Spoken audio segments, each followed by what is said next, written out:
Dear students, स्वागत है आपका आपके अपने city Montessori school Siwan YouTube channel पर। और मैं अंकित आनंद आज आपको क्लास 8 के साइंस का पहला chapter crop production and management का छठा पार्ट लेकर उपस्थित हूँ।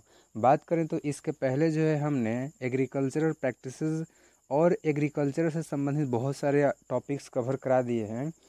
अब जो है हम लोग पढ़ने वाले हैं फूड फ्रॉम एनिमल्स, यानी कि एनिमल से हमें कैसे फूड प्राप्त होते हैं, वो कौन कौन से एनिमल हैं जिनसे कि हमें फूड प्राप्त होते हैं। आज का ये हमारा टॉपिक है। तो चलिए स्टार्ट करते हैं आज का हमारा टॉपिक फूड फ्रॉम एनिमल्स और जानते हैं कुछ नए फैक्ट्स।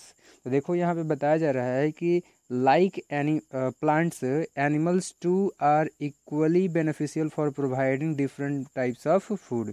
इसका मतलब ये हुआ कि प्लांट की तरह एनिमल्स भी इक्वली बेनिफिशियल होते हैं अलग अलग प्रकार के फूड को प्रोवाइड करने के लिए, हमें प्रदान करने के लिए।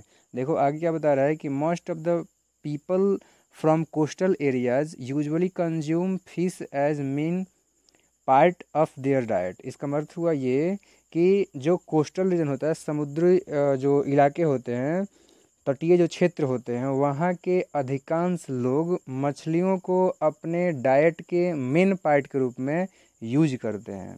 आगे बोल रहा है कि the animal reared at home और farms should be provided with sufficient food, proper shelter and cure. तो अब देखो, अभी तो आपने ये देखा कि प्लांट की ही तरह एनिमल भी हमारे लिए इक्वली बेनिफिशियल हैं फूड को प्रदान करने के लिए। हमने ये भी एग्जाम्पल में बात किया कि जो कोस्टल रीजन्स होते हैं, वहाँ के जो मैक्सिमम लोग होते हैं, वो अपने फूड के अंदर में, अपने डाइट के अंदर में मैक्सिमम पार्ट जो है वो कंज्यूम करते हैं फिशेज़ को। और फिशेज़ क्या हो गया, वो भी आपका जो है एनिमल्स के अंदर आएंगे। तो हमने ये देख लिया कि एनिमल से हमें फूड प्राप्त होता है। तो इस तरीके से अब बात करते हैं कि उन एनिमल्स को हमें क्या क्या चीज़ें प्रोवाइड करना चाहिए। तो देखो यहाँ पे बोल रहा है कि जो एनिमल्स हम लोग अपने घरों में पालते हैं या फिर फार्म्स में पालते हैं, तो उन सभी के लिए हमें प्रॉपर शेल्टर, सफिशिएंट फूड और क्योर को प्रोवाइड करने की आवश्यकता होती है। इन सभी को जो है, इन तीनों को ही हमें प्रोवाइड करना चाहिए। आगे क्या बोल रहा है कि animal husbandry is the branch of science that deals with the management, breeding and cure of domestic animals. इसका मतलब ये हुआ कि जो एनिमल हस्बेंड्री होता है वो विज्ञान का एक ऐसा ब्रांच है जो कि जो डोमेस्टिक एनिमल्स होते हैं उनके क्योर, उनके ब्रीडिंग और उनके मैनेजमेंट से संबंधित है। ठीक है, उसको डील्स करता है। चलिए अब बात करते हैं। आपने देख लिया कि एनिमल हस्बेंड्री क्या होता है, यानी कि एनिमल्स का रियर साइंस के जिस ब्रांच के अंदर में अध्ययन किया जाता है वो आपका हो गया एनिमल हस्बेंड्री। हमने ये भी देख लिया कि कुछ एनिमल से जो हमें फूड प्राप्त होते हैं।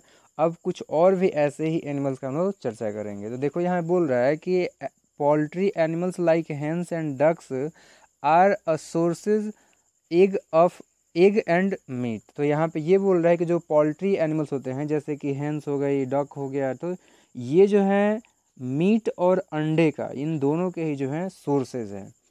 आगे बोल रहा है कि fish and other varieties of seafood are a source of nutritious food. इसका अर्थ ये हुआ कि फिश और दूसरे अलग अलग किस्मों के जो सी फूड होते हैं, ये दोनों के दोनों ही न्यूट्रिशियस फूड के सोर्स हैं, चूँकि इनसे जो है काफ़ी मात्रा में प्रोटीन मिलता है। इसके अलावा बहुत सारे जो हमें मिनरल्स मिलते हैं, चूँकि ये सी वाटर में रह रहे हैं, इस वजह से। आगे देखिए बोल रहा है फिश के बारे में कि fish is a source of oil, fertiliser and other useful products. तो यहाँ पर ये भी हमें ध्यान रखना है कि ये जो फिशेज होते हैं ये फर्टिलाइजर्स के और ऑयल्स के और इसके अलावा बहुत सारे दूसरे यूजफुल प्रोडक्ट्स के सोर्स होते हैं। आगे बोल रहा है कि गोट, सीप आर मीट प्रोवाइडिंग एनिमल्स। तो देखो गोट है, सीप है, ऐसे बहुत सारे अदर भी एनिमल्स हैं। जैसे कि हम लोग बात करेंगे तो उसमें जो है आपका हैन भी आ जाएंगे, ये भी जो है आपके मीट प्रोवाइडिंग एनिमल्स में ही आते हैं। आगे अब देखते हैं, आगे बोल रहा है कि honey bee produce honey from nectar of flowers, cow goat are a source of milk.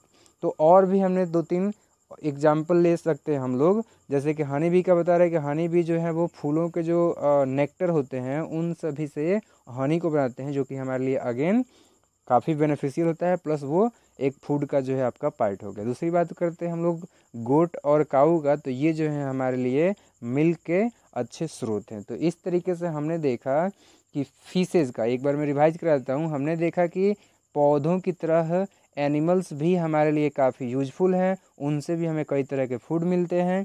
जैसे कि हमने एग्जाम्पल में बात किया हुआ है कि कोस्टल रीजन्स में जो है डाइट के अंदर में मैक्सिमम लोग यूज़ करते हैं फिशेज़ का, तो एक तो फिश हो गया हमारे लिए फूड का, वही बात करते हैं।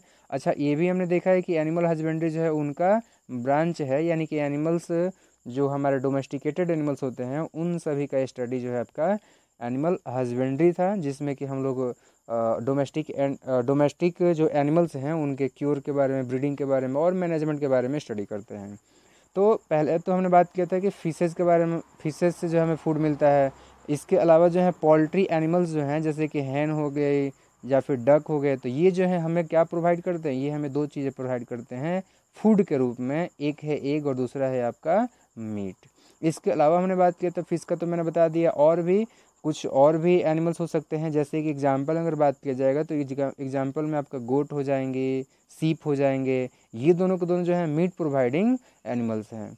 और चलिए लास्ट में हम बात करते हैं हनी बी का, और साथ ही साथ जो है आपका काऊ का और गोट का। तो ये हनी बी जो है वो हनी प्रदान करती हैं, और उनसे उसको भी हम लोग जो है अपने डाइट के अंदर में शामिल करते हैं। नेक्स्ट है काऊ और गोट, तो ये भी जो है फूड के अच्छे स्रोत हैं, क्योंकि ये जो है हमें मिल्क प्रदान करते हैं, और मिल्क से हम लोग तरह तरह के बहुत सारे फूड बनाते हैं। तो उम्मीद करता हूँ कि आप लोगों को बेहतर तरीके से मैं समझा पाया।